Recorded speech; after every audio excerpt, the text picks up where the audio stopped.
कहानी की शुरुआत में हम एक फैमिली को देखते हैं जिसमें हस्बैंड का नाम इवन और वाइफ का नाम कैरन होता है। ये दोनों अपने 2 बच्चों के साथ बड़ी खुशी से रह रहे होते हैं। कैरन एक आर्ट गैलरी में काम करती थी तो वहीं इवन एक आर्किटेक्ट था। एक दिन इवन और कैरन दोनों अपने बच्चों के साथ बीच ट्रिप पर घूमने का प्लान बनाते हैं, लेकिन एन मौके पर इवन को आर्किटेक्चर का अर्जेंट काम आने की वजह से वो अपनी फैमिली के साथ नहीं जा पाता। इसलिए कैरन अकेले ही अपने बच्चों के साथ बीच ट्रिप पर घूमने चली जाती है और इवन अपने डॉग के साथ घर पर ही रह जाता है। रात को जब इवान अपने आर्किटेक्ट का जरूरी काम कर रहा होता है तभी उसके घर का बेल बजता है और जब वो दरवाजा खोलता है तो उसे 2 लड़कियां बारिश की वजह से भीगी हुई दिखाई देती हैं, जिनमें से एक का नाम बेल और दूसरी का नाम जेनेसिस था। वो इवान को बताती हैं कि हम लोग पार्टी में जा रहे थे लेकिन अचानक हम रास्ता भटक गए और बारिश के कारण हमारे फोन्स भी भीग कर बंद हो गए हैं। उनकी ये बात सुनकर इवान उनकी हेल्प करने के लिए उनको घर के अंदर आने के लिए कहता है, जहां सबसे पहले वो उन्हें टॉवल्स देता है और साथ ही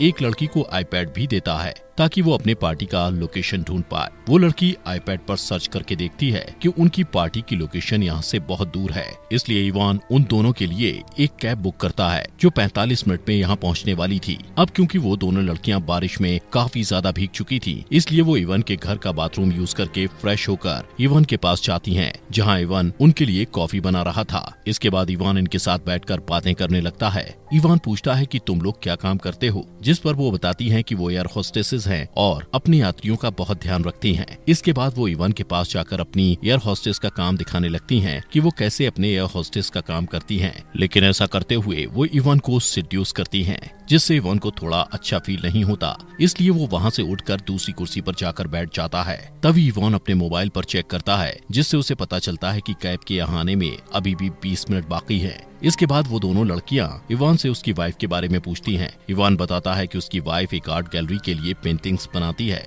वो उन्हें अपनी वाइफ की पेंटिंग्स भी दिखाता है। ऐसे ही बातें करते करते वो दोनों इवान के बहुत ज्यादा करीब चली जाती हैं। इवान उनको इग्नोर करने की बार बार कोशिश करता है। इवान एक बार अपना मोबाइल चेक करता है। वो देखता है कि कैब के आने में अब सिर्फ 5 मिनट रह गए हैं, जिससे वो थोड़ा रिलैक्स फील करता है, क्योंकि उसे उन लड़कियों का बिहेवियर थोड़ा ठीक नहीं लग रहा था। वहीं कैब के आने से सिर्फ 2 मिनट पहले ही बेला और जेनेसिस इवान के वहाँ ना होने का फायदा उठाकर बाथरूम में चली जाती हैं। तभी इवान जल्दी से उनके कपड़े सुखाकर बाथरूम के पास जाकर उन्हें कहता है कि तुम्हारे कपड़े सूख चुके हैं और बाहर तुम लोगों की कैब भी आ गई है। लेकिन अंदर वो दोनों मजे से नहा रही होती हैं और इवान की बातों को इग्नोर कर रही होती हैं। इवान के बार बार कहने पर भी जब वो बाहर नहीं आती तो इवान अपनी आंखों पर हाथ रखकर उन्हें कपड़े देने के लिए बाथरूम के अंदर चला जाता है। लेकिन अंदर जाकर वो देखता है कि वो दोनों लड़कियां न्यूड होकर नहा रही होती हैं। तभी वो दोनों इवान को कहती हैं कि इवान तुम भी हमें ज्वाइन करो। इतना कहकर वो इवान से चिपकने लग जाती हैं, लेकिन इवान ऐसा नहीं करना चाहता था क्योंकि वो एक शादीशुदा था, इसलिए वो उनको इग्नोर करने की पूरी कोशिश करता है। लेकिन जब वो दोनों इवान के साथ कुछ ज्यादा ही क्लोज होती हैं, तो इवान भी अपनी फीलिंग्स पर काबू नहीं रख पाता और उनके साथ बाथरूम में इंटीमेट होने के बाद बेडरूम में इंटीमेट होता है। वहीं कैब ड्राइवर कुछ टाइम इंतजार करने के बाद वहाँ से चला जाता है। अगली सुबह जब इवान नींद से जागता है तो उन दोनों लड़कियों को वहाँ ना पाकर सोचता है कि शायद वो वहाँ से चली गई हैं। लेकिन तभी उसे किचन से उनके हंसने की आवाज आती है। किचन में जाते ही वो देखता है कि उन्होंने किचन का काफी बुरा हाल कर दिया है। तभी इवान को कैरन का वीडियो कॉल आता है और उससे बात करने के लिए वो बाहर चला जाता है। अपनी वाइफ से बात करने के बाद वो अंदर आकर गुस्से में उन्हें कहता है कि जल्दी से अपने कपड़े पहनो और मेरे घर से दफा हो जाओ। लेकिन कुछ टाइम बाद वो देखता है कि वो दोनों उसकी वाइफ की बनाई हुई आर्ट्स को खराब कर रही हैं, जिससे अब इवान पूरे गुस्से में उन्हें कहता है कि मैं अब पुलिस को कॉल कर रहा हूँ और अगर तुम्हें जेल जाने से बचना है तो यहाँ से तुरंत चले जाओ। ये सुनकर बेल और जेनेसिस हंसने लगती हैं। वो कहती हैं कि हम दोनों अंडर एज हैं और तुम कल रात हमारे साथ इंटीमेट हो चुके हो, जो कि कानूनन जुर्म है, इसलिए अगर तुम पुलिस को बुलाओगे तो पुलिस उल्टा तुम्हें ही पकड़कर जेल में डालेगी।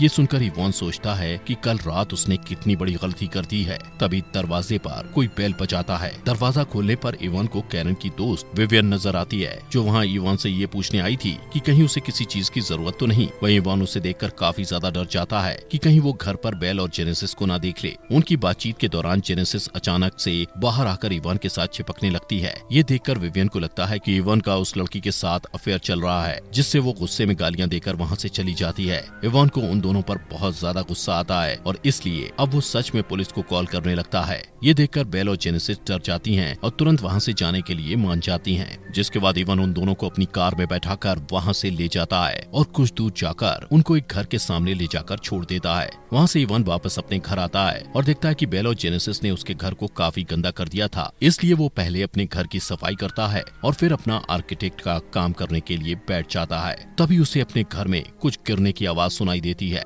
वो देखता है कि उसकी फैमिली फोटो नीचे गिरी है। अब जैसे ही वो फोटो को उठाने के लिए नीचे झुकता है तो पीछे से जेनेसिस फायर एक्सटिंग्विशर को उसके सर पर मारकर उसे बेहोश कर देती है। कुछ टाइम बाद जब इवन को होश आता है तो वो खुद को रस्सियों से बेड पर बंधा हुआ पाता है। वो जेनेसिस को चिल्लाकर बोलता है कि मेरी रस्सियां खोलो, लेकिन वो उसकी एक नहीं सुनती। तभी बेल इवन की बेटी की स्कूल यूनिफॉर्म पहनकर वहां आती है और वो दोनों मिलकर इवन के कपड़े उतारने लगती हैं, लेकिन इवन उन्हें रोकने की पूरी कोशिश करता है। उसी समय इवन के फोन पर उसकी वाइफ कैरन का वीडियो कॉल आता है, जिससे जेनेसिस इवन को कहती है कि अगर तुम बेल के साथ इंटीमेट नहीं हुए तो हम दोनों तुम्हारे कपड़े उतारकर तुम्हारी वाइफ को वीडियो कॉल पर कहेंगे कि तुम हमारे साथ मजे कर रहे हो। ये देखकर इवन उनकी बात मान लेता है। इसके बाद बेल इवन के साथ इंटीमेट होने लगती है। वहीं जेनेसिस उन दोनों की रिकॉर्डिंग करने लग जाती है। थोड़ी देर बाद जब जेनेसिस कुछ खाने के लिए बाहर की तरफ जाती है तो इवन बेल के साथ इंटीमेट होते टाइम अपनी पूरी ताकत लगाकर अपने हाथ से रस्सियां खोल लेता है और बेल को धक्का देकर नीचे गिरा देता है। इसके बाद वो जेनेसिस के पास जाता है जो कुछ खा रही थी।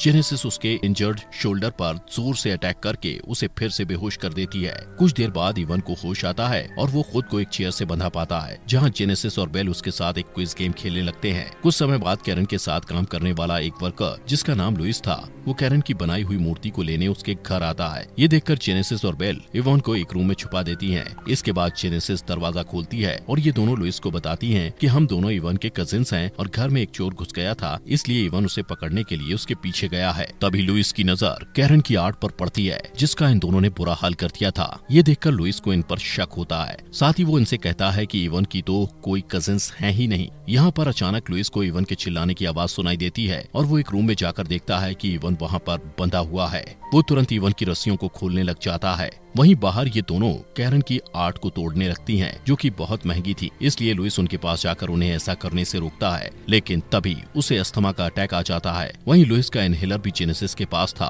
वो उनसे अपना इनहेलर लेने की कोशिश करता है और इसी बीच उसका पैर लड़खड़ाने की वजह से उसका सर जोर से कैरन की आर्ट से टकरा जाता है, जिससे उसके सर से ब्लड निकलने लगता है और कुछ सेकंड बाद उसकी मौत हो जाती है। लुइस की मौत देखकर जेनेसिस और बेल हंसने लगती हैं, जैसे कि उनको कोई फर्क ही ना पड़ा हो। उनको ऐसा हंसता देख इवन समझ जाता है कि ये दोनों साइको हैं। इसके बाद जेनेसिस और बेल लुइस की डेड बॉडी पर आर्ट कवर अप करके उसकी बॉडी को उसकी ही गाड़ी में रखाती हैं और वापस आकर लुइस और इवन के फोन से एक दूसरे को मैसेज करके ऐसा शो कराने की कोशिश करती हैं जैसे कैरन का लुइस के साथ अफेयर चल रहा हो। और उन दोनों के अफेयर के बारे में इवन को पता चला तो इवन ने गुस्से में लुइस का मर्डर कर दिया। इतना करने के बाद वो दोनों इवन को दफनाने के लिए घर के बाहर बैकयार्ड में एक बड़ा सा गड्ढा खोदती हैं। वहीं कुर्सी से बंधे हुए इवन किसी तरीके से आईपैड पर अपनी वाइफ कैरन को कॉल करने की ट्राई करता है, लेकिन तभी जेनेसिस बेला के साथ वहां आकर उससे आईपैड छीन लेती है और उस पर बहुत गुस्सा करती है, जिससे ये दोनों इवन के घर को पूरी तरह से खराब कर देती हैं और इवन के बाल काट कर उन्हें छोटा कर देती हैं।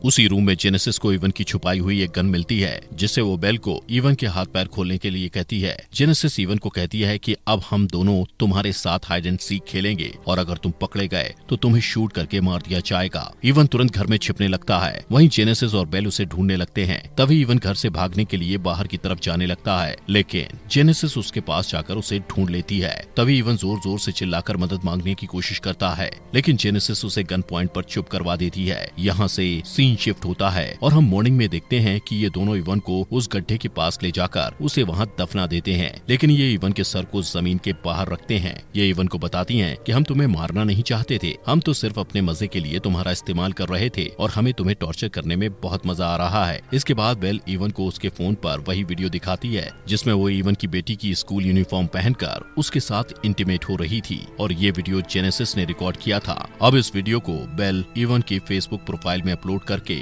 उस पर लिखती है कि हैप्पी फादर्स डे, ताकि सबको लगे कि ये वीडियो खुद इवन ने अपलोड की है। वो दोनों इवन को कहती हैं कि अब हमें एक नया शिकार करने जाना है और वहाँ से चली जाती हैं। वहीं इवन काफी मुश्किल से अपना हाथ बाहर निकालकर उस वीडियो को डिलीट करने की कोशिश करता है, लेकिन गलती से उसे डिलीट की जगह लाइक प्रेस हो जाता है। कुछ घंटों बाद जब कैरन अपने बच्चों के साथ घर आती है तो घर को तहस नहस हुआ देखकर उसको कुछ भी समझ नहीं आता। वो सोचती है कि उसके जाने के बाद इवन ने अपने दोस्तों के साथ खूब पार्टी की और इसी के साथ ये मूवी यहीं पर खत्म हो जाती है। मूवी के एंड में हमें इवन को नहीं दिखाया जाता कि आखिर वो बचा या नहीं।